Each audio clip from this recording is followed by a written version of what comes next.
مبارک سلسلے کی 11ویں نشست ہے، اور پہلے کے 10 دروس کے اندر ہم نے اپنے حبیب رسول اکرم صلی اللہ علیہ وآلہ وصحبہ وسلم کی حیات طیبہ کے نبوت کے اعلان سے پہلے کے مختلف پہلوؤں پر معروضات عرض کی گئیں، اور آخری نشست میں سلسلہ کلام یہاں سے منقطع ہوا تھا کہ جیسے جیسے عمر مبارک 40 برس کی طرف بڑھ رہی تھی تو آپ کا بیان ہے، مختلف روایات سے اس کا تذکرہ ملتا ہے، بلکہ ام المؤمنین حضرت عائشہ صدیقہ رضی اللہ تعالی عنہا روایت کرتی ہیں کہ مجھ سے خود حضور نے فرمایا صلی اللہ علیہ وسلم، حضور نے خود مجھ سے یہ بات فرمائی کہ عمر مبارک 40 کے قریب بڑھ رہی تھی، اور کان یتحنس، اور آپ کی طبیعت میں تنہائی، علیحدگی کی خواہش پیدا ہو رہی تھی، اور مشرکین مکہ اور ان کے جاہلیت کے جو برے کام تھے ان سے نفرت میں اضافہ ہو رہا تھا، غم اور پریشانی میں اضافہ ہو رہا تھا، اور آپ اللہ تعالیٰ کی عبادت کے لیے تنہائی اور یکسوئی اختیار کرتے، حتیٰ کہ غار حرا تشریف لے جاتے۔ بعض سیرت نگاروں نے لکھا کہ 3 سال غار حرا تشریف لے جاتے رہے، اور بعد نے لکھا کہ کم از کم نبوت کے اعلان سے 6 مہینے پہلے تو مسلسل وہاں قیام فرماتے، کئی ہفتے وہاں قیام ہوتا، دن رات وہاں قیام فرماتے، اپنے تقاضۂ بشری کے لیے اس غار سے تشریف لاتے ہوں گے، کوئی رشتہ دار ملنے آ گیا ان سے ملاقات بھی ہو جاتی ہوگی، کوئی غریب مسکین ملا اس سے صدقہ خیرات کر دیا، کوئی کھانے کا موقع آیا، اما ختیجہ ام المؤمنین رضی اللہ تعالی عنہا کھانا لے کر آتی یا ملاقات فرماتی، تشریف لاتی تو ملاقات ہو جاتی ہوگی۔ لیکن جو زیادہ وقت تھا ان دیگر امور کے علاوہ وہ سارا وقت غار حرا میں آپ بسر فرماتے، اور غار حرا کو اللہ نے اس انداز میں تخلیق فرمایا ہے کہ جیسا کہ عرض کیا کہ شاید پورے مکے کے پہاڑوں میں غار حرا کی تخلیق جیسا ہمیں کوئی پہاڑ نہیں ملے گا، سب پہاڑوں سے اس کی تخلیق، اس کی شکل و صورت ہی سب سے بڑی مختلف ہے کہ بآسانی پہچانا جاتا ہے۔ مکے کے بڑے بڑے پہاڑ ہیں، چٹیل پہاڑ ہیں، کالے سیاہ پتھروں والے پہاڑ ہیں، اور پہاڑ ہی تو ہیں اور ہے کیا، بلکہ خود خانہ کعبہ چاروں طرف سے پہاڑوں میں گرا ہوتا تھا، سوائے ایک چھوٹے سے نشیبی راستے کے مسفلہ کی جانب، باقی تو ہر طرف بڑے بڑے پہاڑ تھے، مینا کی بڑی بڑی پہاڑیاں تھیں۔ لیکن غار حرا ایسا پہاڑ تھا کہ اگر غار حرا میں بیٹھ کر آج بھی کوئی مسلمان دیکھے اور بلڈنگز، عمارتیں ہٹا دی جائیں تو سیدھی نظر خانہ کعبہ کے اوپر پڑتی ہے، گویا کہ حضور نبی مکرم صلی اللہ علیہ وسلم وہاں جلوہ افروز ہوتے ہوں گے، اللہ کی عبادت کرتے ہوں گے، لو لگاتے ہوں گے، اور جی جتنا چاہتا ہوگا خانہ کعبہ کو، اللہ کے اس پہلے گھر کو جی بھر بھر کے دیکھتے بھی ہوں گے۔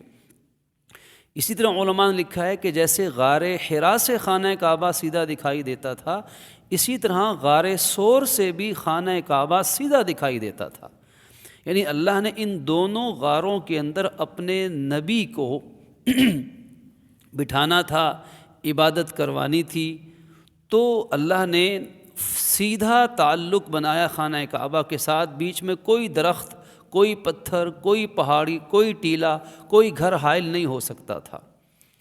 تو یہ اللہ رب العزت کی طرف سے ایک تربیت کا سامان تھا، ایک تربیت چل رہی تھی کہ انہوں نے نبوت کا اعلان کرنا ہے، نبوت کے اعلان کی تیاری ہو رہی تھی، اور آپ تنہائی میں وہاں عبادت فرماتے، جو خواب دیکھتے وہ خواب دن کو سچے ہو جاتے۔ یہ سلسلہ چلتا رہا کئی ماہ تک، اور بعض سیرت نگاروں کے نزدیک کم و بیش 3 سال تک۔ تو وہ وقت آیا کہ جب عمر مبارک 40 برس ہو گئی۔ بعض مورخین کے نزدیک عمر مبارک جب پہلی وحی کا نزول ہوا، بعض کے نزدیک عمر مبارک 40 سال 6 ماہ 12 دن تھی قمری لحاظ سے۔ قمری کیلنڈر یعنی محرم سے ذوالحج تک جو قمری کیلنڈر ہے 40 سال 6 ماہ 12 دن، اور شمسی یعنی جنوری فروری کے حساب سے 39 سال 3 ماہ اور 22 دن عمر مبارک تھی، یعنی 40 سال کے لگ بھگ عمر مبارک ہو چکی تھی۔ اور 40 سال عمر مبارک ہر نبی کو جب بھی وحی ملی، جس بھی نبی کو نبوت عطا کی گئی، تو 40 سال سے پہلے کسی نبی کو سوائے 1-2 نبیوں کے علاوہ کسی نبی کو 40 سال سے پہلے نبوت نہیں ملی۔ حضرت عیسیٰ علیہ السلام اپنی والدہ کی گود میں 1-2 دن کے بچے تھے، بول اٹھے تھے، نبوت کا اعلان کیا تھا۔ یہ ایک استثنائی صورت ہے۔ اس کے علاوہ 1,24,000 کم و بیش انبیاء، 1.25 لاکھ کے قریب انبیاء کو اور رسولوں کو جو نبوت ملی، سب کو تقریباً 40 سال کی عمر میں اس کے بعد عطا کی گئی۔ تو اس سے یہ بھی اشارہ ملتا ہے کہ 40 سال کی جو عمر ہے، جس انسان کو نصیب ہو جائے 40 سال کی عمر تک، یہ اللہ کی بڑی نعمت اور بڑی غنیمت ہے۔ اور 40 سال کی عمر میں اس انسان کو سمجھدار، دانشمند اور میچور انسان بن جانا چاہیے، اس لیے کہ انسان کی عقل، خرد، سوچ، فہم، تجربہ، دنیا کے معاملات کو سمجھنا، اچھائی برائی کی تمیز کے لیے 40 سال کی عمر ایک حجت رکھتی ہے۔ کسی کو اگر 40 سال عمر مل گئی تو روز قیامت وہ یہ نہیں کہہ سکے گا یا اللہ مجھے تو حق اور باطل کا فرق ہی نہیں پتہ تھا، مجھ میں تو اتنی سمجھ ہی نہیں تھی، کہ مجھے تو اتنا موقع ہی نہیں ملا، میری تو عمر ہی بڑی تھوڑی تھی، میں تو سچ اور جھوٹ، اسلام اور کفر کا تو میں تو فرق ہی نہیں کر سکتا تھا، میرے پاس عمر کم تھی، میں نے نماز نہیں سیکھی، میں نے حج نہیں سیکھا، میں نے دین کے احکامات نہیں سیکھے، میں فلاں حکم نہیں ادا کر سکا۔ 40 سال کی عمر ہو گئی تو یقین کیجئے اب یہ اتمام حجت ہو چکا ہے۔ اب اس کا عمر کی کمی کا یہ شخص بہانہ نہیں بنا سکتا۔ تو اس لیے 40 سال کی عمر سے پہلے انسان کو چاہیے کہ اپنے زندگی کے معاملات کو درست کر لے، اپنے اندر معاملہ فہمی پیدا کر لے، اپنا تقوی، طہارت، سچائی، امانت، دیانت، علم، عمل، روحانیت، ان چیزوں میں خوب عروج حاصل کر لے۔ اور یہی انبیاء کی ایک آپ کہہ لیجیے تکوینی طور پہ نظام الہی کے تحت ہر نبی کی تربیت ہوتی رہی ہے۔ اللہ کے نبی صلی اللہ علیہ وسلم بھی 40 سال کے قریب عمر مبارک 610 عیسوی یہ سن چل رہا تھا، اور آپ کی عمر مبارک تقریباً 40 برس، اور آپ غار حرا کے اندر جلوہ افروز ہیں۔ اب غار حرا اس کو اللہ رب العزت نے پہلی وحی کے نزول کے لیے پسند فرمایا۔ اس میں بھی یقیناً بے شمار حکمتیں ہوں گی۔ اللہ کا کوئی کام حکمت کے بغیر نہیں ہوتا۔ وہ تو خالق ہے۔ ایک عام سمجھدار انسان جو دانا قسم کا، جہاں دیدہ قسم کا انسان ہو، وہ بھی کوئی کام فضول نہیں کرتا۔ وہ ہر کام جو جتنا سمجھدار ہوگا اس کے ہر کام میں کوئی نہ کوئی اچھا مقصد، کوئی نہ کوئی حکمت پوشیدہ ہوگی۔ تو یہ کیسے ممکن ہے کہ اللہ نے دنیا کے تمام پہاڑوں میں جبل نور اور جبل نور کے اندر غار حرا کو پہلی وحی کے نزول کے لیے منتخب کیا؟ تو کیسے ممکن ہے کہ اس میں اللہ کی طرف سے وہ انوارات اور برکات نہ ہوں اور بغیر کسی حکمت کے اس کو منتخب کر لیا ہو؟ اسی لیے آج بھی غار حرا میں اگر اللہ کسی کو توفیق عطا فرمائے، حج یا عمرے کا اس کو رکن نہ سمجھا جائے، صرف زیارت کی نیت سے اور پورے ادب و احترام کے ساتھ اور پورے سلیقے طریقے کے ساتھ اس طریقے سے یہ سفر کر لیا جائے زندگی میں کم از کم ایک مرتبہ، کہ یہ غار حرا جبل نور یہ وہ مقام ہے جہاں پہلی وحی کا نزول ہوا اور میرے آقا یہاں تشریف لایا کرتے تھے۔ لیکن بدقسمتی سے آج وہاں مسلمان جاتے تو ہیں، لیکن دیکھنے میں لگتا ہے کہ شاید اکثر مسلمان وہ سمجھتے ہیں کہ شاید یہ سب سے اہم کام، حرم کی نمازیں بھی چھوڑی جاتی ہیں غار حرا میں جانے کے لیے۔ غار حرا میں جانے کے لیے دھکم پیل بھی ہوتی ہے، غار حرا میں جانے کے لیے مرد و عورت کا اختلاط جو کہ حرام ہے وہ اختلاط بھی ہوتا ہے۔ غار حرا میں جانے کے لیے پھر غار میں چلے گئے، بلکہ ایسے بھی واقعات پیش آئے کہ حج سے پہلے حج کے لیے حاجی صاحبان گئے، ابھی حج نہیں کیا اور شوق کے مارے سیدھا غار حرا پہنچ گئے۔ اب غار حرا پہنچے، تھکاوٹ ہے، ایک حاجی صاحب تو گرے اور چوٹ لگ گئی، ایسی چوٹ لگی کہ اٹھ بھی نہیں سکتے تھے، پورا حج خراب ہو گیا، زہر زخمی ہو گئے، چوٹ لگ گئی۔ تو اس لیے بزرگوں نے فرمایا کہ اگر کسی نے ایسے اسفار کرنے ہوں تو پہلے حج کر لے، وہاں پہنچے اطمینان سے رہے۔ حج کا فریضہ پہلے ہے، غار حرا میں جانا فرض نہیں، سنت کے درجے میں، لیکن وہ سنت اللہ کے نبی کے لیے تھی، ہمارے لیے مشروع نہیں، ورنہ تمام صحابہ کرام ہر سال غار حرا پہنچے ہوتے۔ صحابہ کرام کا مسلسل غار حرا جانا ثابت نہیں ہے، تو ہم جیسے لوگ جو صدیوں بعد پیدا ہوئے اپنے شوق محبت میں، جذبہ محبت کے تحت کبھی زندگی میں چلے گئے تو کوئی حرج نہیں، بدعت نہیں ہے، لیکن ان شرائط کے ساتھ وہاں جا کر کچھ دیر تنہائی میں خاموشی سے اس نیت سے بیٹھنا، وہاں کی فضا میں سانس لینا کہ یہ وہ مبارک جگہ ہے جہاں اللہ نے پہلی وحی اور جبریل امین علیہ السلام کو زمین میں اتارا۔ وہ مقام ایسا ہے، اللہ کے نبی صلی اللہ علیہ وسلم فرماتے ہیں کہ آپ نے خود یہ واقعہ بیان فرمایا کہ میں نے ایک عجیب انسان کو وہاں دیکھا کہ میں وہاں عبادت میں مصروف تھا، تو میں نے دیکھا کہ سامنے کی طرف سے ایک شخص آ رہا ہے۔ اب سامنے کیسے کوئی اڑ کے آ سکتا ہے؟ جو چلنے کا راستہ ہے وہاں سے کوئی انسان آئے تو سمجھ بھی آتی ہے کہ کوئی انسان چل کر آیا ہے، لیکن یہ سامنے کی جانب سے اچانک ایک شخص نمودار ہو گیا، تو میں اسے دیکھ کے بڑا حیران ہوا، یہ کیسا عجیب انسان ہے کہ سامنے سے کہاں سے آیا؟ اور اس نے آ کر جو پہلا پیغام دیا، پہلی بات بولی، اس نے کہا کہ اقرا اقرا کے معنی پڑھیے۔ اللہ کے نبی کی حدیث کا مفہوم ہے، فرماتے ہیں کہ ایک ریشم کے کپڑے کے اندر، ریشم کے ٹکڑے کے اندر کچھ لکھا ہوا تھا، اور آپ نے اس آنے والے شخص نے مجھے کہا کہ اقرا، اسے پڑھیے۔ تو آپ نے ارشاد فرمایا ما انا بقارن، کہ میں نے تو کسی سے پڑھنا لکھا نہیں سیکھا۔ اب یہاں یہ بات بھی سمجھنے والی ہے کہ صرف اگر اتنی بات ہوتی کہ فرشتہ کہتا کہ اقرا پڑھیے، یعنی جو میں کہہ رہا ہوں وہ دہرا لیجئے، تو یہ تو کوئی مشکل کام نہیں تھا۔ اگر کسی بھی زبان والے کو، ایک عربی زبان والے کو عربی میں کہا جائے کہ یہ جملہ عربی میں دہراؤ، کوئی مشکل نہیں۔ اردو والے کو کہا جائے، پشتو والے کو کہا جائے کہ یہ جملہ اپنی مادری زبان میں اس جملے کو دہراؤ، تو کوئی مشکل چیز نہیں ہے۔ تو پھر آپ نے کیوں کہا کہ ما انا بقارن، کہ میں تو پڑھا لکھا نہیں؟ تو اس میں علماء نے یہ حکمت بیان کی کہ وہ جبرائیل نے وہ لکھا ہوا جو دکھایا، تو لکھا ہوا پڑھنا اللہ کے نبی نے کسی سے نہیں سیکھا تھا، اور اللہ کا نبی کسی عام انسان کا کبھی شاگرد نہیں ہوا کرتا۔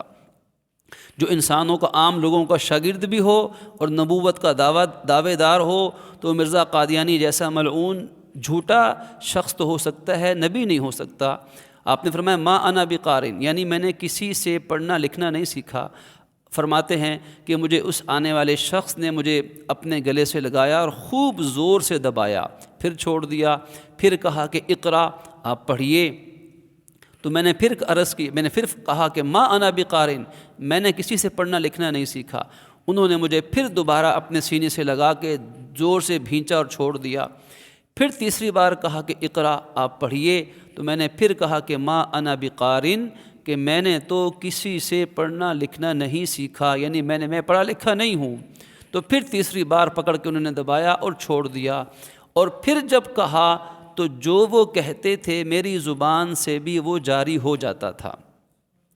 اب یہاں پہ علماء نے، بزرگان دین نے بڑی حکمتیں لکھی ہیں کہ پہلے تو آپ فرماتے رہے کہ ما انا بقارن، کہ میں نے تو نہیں پڑھنا لکھنا نہیں سیکھا، لیکن بعد میں فرشتے کے ساتھ آپ کا جو وجود لگا، تو جو ملکوتی صفات ہیں اللہ کے نبی صلی اللہ علیہ وسلم اپنی ذات اقدس کے اعتبار سے انسان اور بشر، لیکن تمام انسانوں میں سب سے افضل اور اعلیٰ، سید ولد آدم، سید کل کائنات، سید کل مخلوقات، تمام مخلوقات میں سب سے افضل سردار، لیکن انسان ہونے کے ناطے جو آپ کی ایک کیفیت تھی، فرشتوں کے سردار حضرت جبرائیل علیہ السلام کے ساتھ آپ کا بدن مبارک لگا تو وہ ملکوتی اور روحانی اثرات کا تبادلہ ہوا۔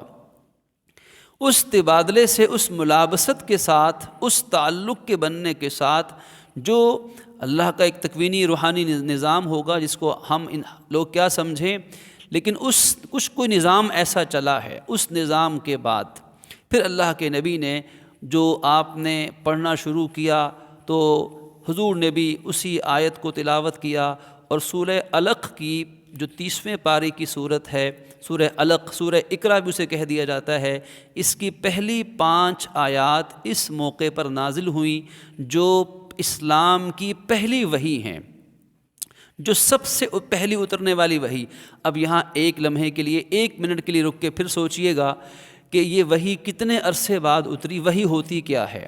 سب سے پہلے وحی کے لفظی اعتبار سے، لغوی اعتبار سے وحی کا معنی ہوتا ہے چپکے سے دل میں کوئی بات ڈال دینا، چپکے سے دل میں کوئی اشارہ کر دینا۔ یعنی اب دیکھیے کہ ایک شخص، ہم یہاں بیٹھے ہیں، کسی بھائی کے دل میں اچانک کوئی بات آ جائے، فرض کریں اچانک دل میں بات آ گئی کہ میں نے حضور کی سیرت پہ، حضور کی فلاں سنت میں نے کبھی زندگی میں نہیں چھوڑنی۔ کسی بھائی نے بیٹھے بیٹھے ارادہ کر لیا کہ میں نے اپنی داڑھی حضور کی سنت کے مطابق، داڑھی کی سنت کو زندہ کرنا ہے۔ اچانک دل میں خیال آ گیا۔ ابھی جو اچانک دل میں خیال آ گیا کہ دائیں بائیں والے کو بھی اس کا احساس نہیں ہوا، یہ خیال کس نے ڈالا؟ تو ظاہر ہے اگر نیکی کا خیال ہے تو یہ اللہ رب العزت نے براہ راست ہمارے دل میں ڈال دیا، یہ اشارہ کر دیا، چپکے سے دل میں بات ڈال دی۔ اس کو ہم وحی نہیں کہیں گے، یہ تو سمجھانے کے لیے مثال دی ہے کہ لغوی اعتبار سے وحی کے معنی اشارہ کرنے کے ہوتے ہیں۔ قرآن مجید میں 3-4 جگہوں پہ لغوی اعتبار سے وحی کا لفظ استعمال ہوا ہے۔ اللہ رب العزت سورۃ النحل میں فرماتا ہے کہ ہم نے شہد کی مکھی کو وحی کی کہ جائے رس چوسے وغیرہ، اور انسانوں کے لیے شہد بنائے۔ اب شہد کی مکھی کے دل میں یہ بات ڈالی، لفظ وحی کا مادہ استعمال ہوا، لیکن شہد کی مکھی نبیہ نہیں بن جائے گی۔ اسی طرح قرآن کہتا ہے کہ اللہ رب العزت نے حضرت موسیٰ علیہ السلام کی والدہ محترمہ کے دل میں وحی کی کہ موسیٰ کو اس تابوت میں بند کر کے دریا برد کر دو، ان پانی کی موجوں کے تحت بہا دو۔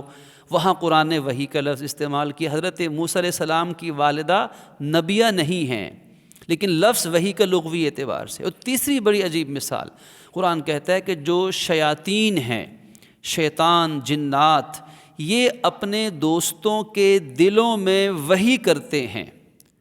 وحی کا مطلب دلوں میں برے خیالات ڈالتے ہیں۔ جو برائی کا خیال دل میں آ گیا نا، خدا نخواستہ فلاں برائی کر لوں، فلاں گناہ کر لوں، فلاں سے جھگڑا کر لوں، فلاں کام کر لوں، تو یہ جو برائی کا خیال ہے یہ شیطان انسان کے دل میں ڈال رہا ہے۔ تو قرآن کہتا ہے شیطان اپنے دوستوں کے دل میں وحی کرتا ہے۔ تو شیطان کے اس خیال ڈالنے سے وہ آدمی نبی نہیں بن جائے گا، کیونکہ یہ 3-4 مثالیں لفظی اعتبار سے ہیں۔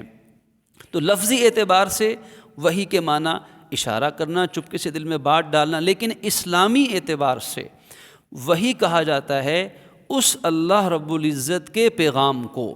پہلی شرط اسلامی وحی کی کہ اللہ کا پیغام ہوتا ہے، وحی اللہ کا پیغام ہے، اور وہ اللہ تعالیٰ پیغام کسی ذریعے سے اپنے کسی نبی اور رسول کو عطا فرمائے دے۔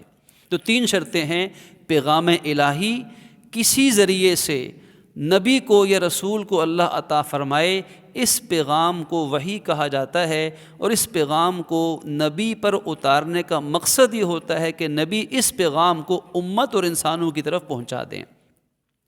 اب دیکھیے جن ذرائع سے وحی پہنچتی ہے ان میں سب سے بڑا ذریعہ وہ ہے حضرت جبرائیل علیہ السلام کا وحی لے کر آنا۔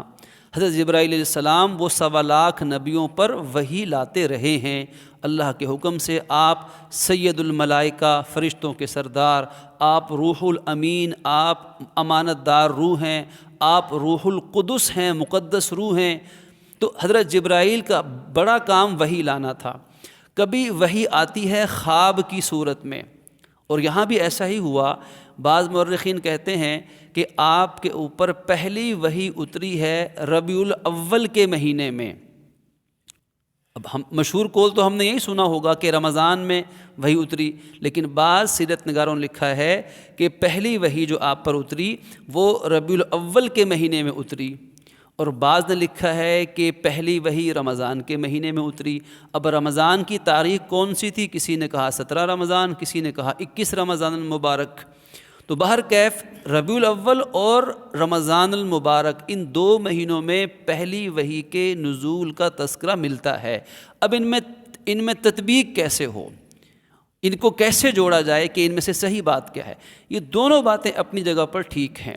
وہ اس طریقے سے کہ بعض مورخین اور علماء نے یہ تطبیق بیان کی ہے کہ ربیع الاول میں جب عمر مبارک تقریباً 40 برس کے لگ بھگ تھی، آپ کو خواب کے ذریعے سے وحی آنا شروع ہو گئی تھی۔ حضور کو جو پہلی وحی آئی اس میں فرشتوں نے آپ کو بشارت دی کہ آپ اللہ کے سچے نبی اور رسول ہیں۔ خواب کے اندر سوئے ہوئے، سونے کی حالت میں یہ ربیع الاول میں اتری۔ اب دیکھیے ربیع الاول، ربیع الثانی، جمادی الاولیٰ، جمادی الثانی جو اب شروع ہوا ہے، رجب، شعبان، 6 مہینے گزرے۔ ان 6 مہینوں کے بعد پھر بیداری کی حالت میں جاگتے ہوئے رمضان المبارک کا مہینہ آ گیا، اور حضور رمضان کہاں گزار رہے تھے؟ غار حرا کے اندر۔ اور یہ آپ کی عادت ساری عمر مبارک میں رہی کہ رمضان میں آپ تنہائی میں رہتے تھے اور خلوت اختیار کرتے تھے۔ اسی لیے اعتکاف کی سنت کہ آپ اعتکاف فرمایا کرتے تھے۔ ہمارے ہاں رمضان آنے کے بعد مصروفیت بڑھ جاتی ہے، افطار پارٹیاں بڑھ جاتی ہیں، ملن پارٹیاں، افطار پارٹیاں۔ اللہ کے نبی کی نبوت کے اعلان سے پہلے بھی عادت تھی کہ رمضان تنہائی میں اللہ کی عبادت کے لیے، تو غار حرا میں آپ تنہائی میں ہوتے تھے۔ تو اس جاگتے ہوئے یہ پہلی وحی رمضان کے مہینے میں نازل ہوئی، تو فرشتہ جبرائیل علیہ السلام کے ذریعے سے۔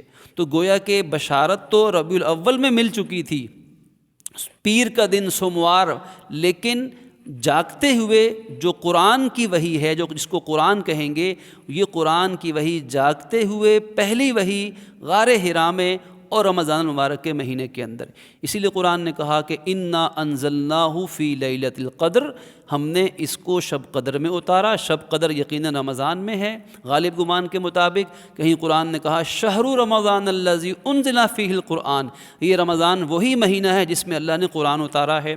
تو قرآن اترا رمضان میں، شب قدر میں، تو یہ وحی کا آغاز تھا۔ اب وحی کبھی فرشتے کے ذریعے آتی ہے، وحی کبھی خواب کے ذریعے آتی ہے، وحی کبھی دل میں براہ راست ڈال دی جاتی ہے۔ قرآن نے کہا کہ وما کان لبشر ان یکلمہ اللہ الا وحیا او من وراء حجاب او یرسل رسولا، کہ کسی بشر کا مقام نہیں کہ اللہ سے ہم کلام ہو سوائے اس کے کہ اللہ ان کے دل میں براہ راست ڈال دے۔ اللہ تعالیٰ پردے کے پیچھے سے نبی سے ہم کلام ہو۔ حضرت موسیٰ کوہ طور پہ اللہ سے ہم کلام ہوا کرتے تھے، اور یا اللہ اپنا فرشتہ بھیج کر وحی کو نازل فرما دے۔ کبھی وحی کی صورت ہوتی تھی کہ آپ کو ایک گھنٹی کے بجنے جیسی آواز آتی تھی، سلسلۃ الجرس، گھنٹی کے بجنے کی آواز۔ کبھی ایسی کیفیت ہوتی تھی، کبھی کیفیت یہ ہوتی تھی کہ آپ کا پورا بدن مبارک پسینے سے شرابور ہو جاتا تھا۔ ایک صحابی حضرت زید بن ثابت کاتب وحی مشہور صحابی فرماتے تھے کہ ایک مرتبہ اللہ کے نبی صلی اللہ علیہ وسلم وہ اپنا سر مبارک میری ران پر، میری ٹانگ پر رکھ کے آرام فرما رہے تھے، یا مجھ سے ٹیک لگا کے تشریف فرما تھے، تو وحی کا نزول شروع ہوا، اور مجھے لگا کہ اس قدر آپ کا وجود مبارک وزنی ہو گیا ہے کہ میری یہ ٹانگ ٹوٹ جائے گی اور آئندہ کبھی میں اس ٹانگ سے چل بھی نہیں سکوں گا۔ وہ بھی ایک وحی کی کیفیت تھی۔